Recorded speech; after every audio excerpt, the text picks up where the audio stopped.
Hello friends, welcome my channel বাংলার শিল্প। আজ একটি নতুন ভিডিও নিয়ে চলে এসেছি। তো চলো বেশি কথা না বলে এবার ভিডিওটি শুরু করি। তো তোমাদের জানাই আগাম দুর্গাপুজোর প্রীতি শুভেচ্ছা। এবং পুজো তো এসেই গেছে, তোমরা সকলেই যেন, এটা আমার আর বলার অপেক্ষা থাকে না।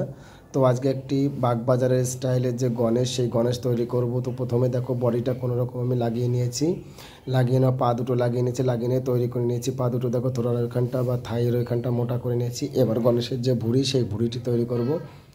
তো ভুঁড়িটা তো তোমরা জানো সবাই উঁচু হবে, যার জন্য উঁচু করতে হবে এবং যেখান থেকে যেরকম মাটির প্রয়োজন সেরকম মাটিটা দিচ্ছি। গণেশটা একটু কোমর বাঁকিয়ে দাঁড়াবে, অর্থাৎ ডান দিকটায় বাঁকানো থাকবে।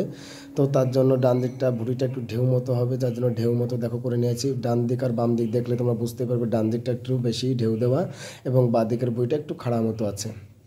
তো দেখো প্রত্যেকটা জায়গায় আমি মাটি দিয়ে লেবেল করে নিচ্ছি।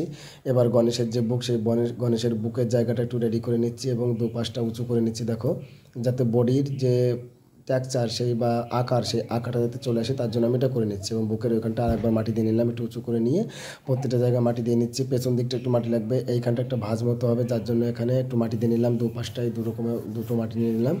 নেওয়ার পর এবারটা পায়ের সঙ্গে ভুঁড়ির যে যোগাযোগ, সেই যোগাযোগটা করে দিচ্ছি দেখো মাটি দিয়ে। এবং থোড়াটা একটু মোটা করতে হবে, কারণ বডিটা যেরকম মোটা হবে, পা আর থাইটাও তো সেরকম মোটা করতে হবে, যার জন্য সেখানটায় মাটি দিয়ে নিচ্ছে। এবং কোমরটা বাঁকানো থাকবে, যার জন্য এই পাশটা আমি উঁচু করে নিচ্ছি দেখো, প্রত্যেকটা জায়গায় উঁচু করে নিচ্ছি। তো ফ্রেন্ডস, আমার এই ভিডিও যদি তোমাদের ভালো লাগে তাহলে অবশ্যই তোমরা লাইক কমেন্ট শেয়ার করবে। তোমরা যত লাইক করবে, কমেন্ট করবে, শেয়ার করবে, তত আমার ভিডিও করার ইমপ্রেশনটা আরও বেড়ে যায়। আর আমার চ্যানেলে যারা আজকে নতুন এসছো তারা অবশ্যই আমার চ্যানেলটিকে সাবস্ক্রাইব করে দেবে। সাবস্ক্রাইব করে দেওয়ার পর পাশে থাকা যে বেল আইকন, সেই বেল আইকনটি প্রেস করে দেবে। প্রেস করে দেওয়ার পর আমার সমস্ত ভিডিও তোমাদের কাছে চলে যাবে, সবার আগে তোমরা দেখতে পাবে। এবং যারা এই কাজটি করো তাদের কাছে একান্ত বিনীত অনুরোধ, তোমরা ভিডিওটি স্কিপ না করে সম্পূর্ণ দেখবে। কারণ যদিও আমি ভালো মূর্তি করতে না পারি, তবুও যেটুকু পারি তোমাদের সেটুকু আমি জানিয়ে দেবো বা করে দেবো। এবার দেখো ভুঁড়িটা আমি করে নিয়েছি। করে নেওয়ার পর এবারটা জল ব্রাশ করে নিচ্ছি বা জল দিয়ে হালকা ডলে নিচ্ছি লেবেল করার জন্য। এটা কিন্তু ফিনিশিং নয়, এরপর আরও ফিনিশিং টাচটা তো আছেই। তবে দেখো বুকের ওইখানটা আমি একটু জল দিয়ে লেবেল করে নিচ্ছি, ভুঁড়িটা সব জায়গাটা আমি লেবেল করে নিচ্ছি। কারণ এই মাটির কাজ বা এটা একটা শিল্প, এটাকে যতটা সুন্দর করা যায় বা লেবেল করা যায় বা প্লেন করা যায়, ফিনিশিং করা যায়, দেখতে সুন্দর লাগে। তো এবার দেখো আমি একটু হালকা করে আগে জল ব্রাশ করে নিচ্ছি, একটু জল ব্রাশ করে নিচ্ছি, কারণ ফিনিশিং টাচদারও তো সময় লাগবে, যার জন্য হালকা করে নিচ্ছি। এবং জল দিয়ে রাখলে একটু নরম থাকবে, যার জন্য ভিজিয়ে রাখছি একটু।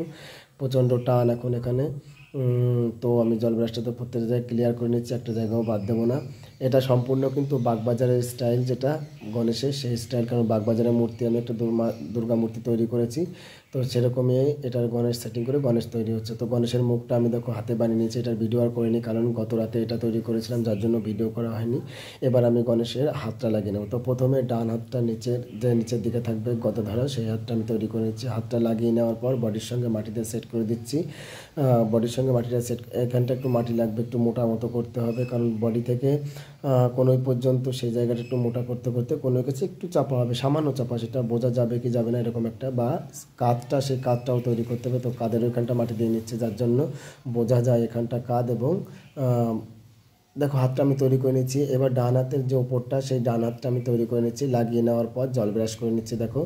এটা যদিও ফিনিশিং টাচ নয়, পরে আবার ফিনিশিং করতে হবে কিন্তু, কারণ মাঝে একটু একটু যখন টানবে, তখন টানলে সেটাকে একদম ফিনিশিং করতে হবে। এবং শুকিয়ে যখন যাবে তখন শিরিষ মেনে নিতে হবে, শিরিষটা মেনে নিলে একদম লেভেল হয়ে যাবে। তো চারটে হাতই দেখো গণেশের আমি লাগিয়ে নিলাম। চারটে হাত লাগানোর পর এবার আমি আঙুল লাগাবো। তো দেখো প্রথমে চোটের ভেতর নরম মাটি বা আঁশ মাটি, সেটা আমি দিয়ে নিলাম। দিয়ে নেওয়ার পর যেখানটায় বুড়ো আঙুল লাগবে সেখানটা দেখো মাটি দিচ্ছে দেখো, কারণ এখানটা একটু উঁচু করতে হবে। বুড়ো আঙুলটা তোমরা মুঠো করে দেখো, সেখানটা কিন্তু উঁচু হচ্ছে বা মোটা হচ্ছে, তার জন্য আমি এখানটায় মাটি দিয়ে নিলাম, চোটের ভেতর সম্পূর্ণ মাটি দিয়ে নিচ্ছি। তো তোমরা যদি এরকম ভিডিও কারো তোমাদের প্রয়োজন হয়ে থাকে তাহলে অবশ্যই আমার সঙ্গে কন্ট্যাক্ট করতে পারো। ডেসক্রিপশান বক্সে আমার নাম্বার দেওয়া আছে, সেখান থেকে তোমরা SMS করতে পারো বা ফোন করতে পারো, অডিও কল, ভিডিও কল, তোমাদের যেটা খুশি সেটা তোমরা করতে পারো। কারণ দুর্গা মূর্তি অনেকে অর্ডার করছে, এবং যদি আর দু একটা অর্ডার নেব তারপর বন্ধ করে দেবো সম্পূর্ণ, কারণ বেশি তো আর দেরি নেই, পুজো চলেই এসছে। তো দেখো ডান হাতের ওপর যে চক্রধরা আঙুল, সেটা আমি তৈরি করে নিচ্ছি, তৈরি করে জল ব্রাশ করে নিচ্ছি। যদি তোমাদের কোনো কিছু জানতে থাকে তাহলে অবশ্যই কমেন্ট বক্সে জানাবে, এবং কোনো কিছু যদি তোমাদের ভিডিও করে দেখার ইচ্ছা থাকে ভিডিওতে, তাহলে অবশ্যই আমাকে জানাবে, আমি সেটা তোমাদের ভিডিও করে দেখানোর চেষ্টা করব। এবার দেখো বাঁ হাতের ওপর যে হাতটা, সেই হাতটা আঙুল লাগাবো। তো প্রথমে ফার্স্ট চোটের ভেতরে আঁশ মাটি যেটা, সেটা লাগিয়ে নিলাম, এবং বুড়ো আঙুল যেখানটায় লাগবে সেখানে দেখো উঁচু করে দিচ্ছি মাটিটা। উঁচু করে দেওয়ার পর এখানটায় আমি আর একটু পেছনে চটিটা লাগিয়ে দেওয়ার পর মাটি দেওয়ার পর এবার আঙুলটা দেখো বানিয়ে নিয়েছিলাম সেটা লাগিয়ে নিলাম। লাগিয়ে নেওয়ার পর সম্পূর্ণ বুড়ো আঙুল দিয়ে পেছনে মাটি দিয়ে ভেতরে মাটি দিয়ে সম্পূর্ণ কমপ্লিট করে নিচ্ছি এবং জল ব্রাশটা করে নিচ্ছি। দেখো প্রত্যেকটা জায়গায় জল ব্রাশ করে যাতে কোথাও কিছু না থাকে, পরে ফিনিশিং টাচ তো আছেই। তো আজকের মতো এখানেই রাখছি, পরবর্তীতে আবার একটু নতুন ভিডিওতে তোমাদের সঙ্গে দেখা হবে। ততক্ষণ তোমরা ভালো থেকো, সুস্থ থেকো, গুড বাই।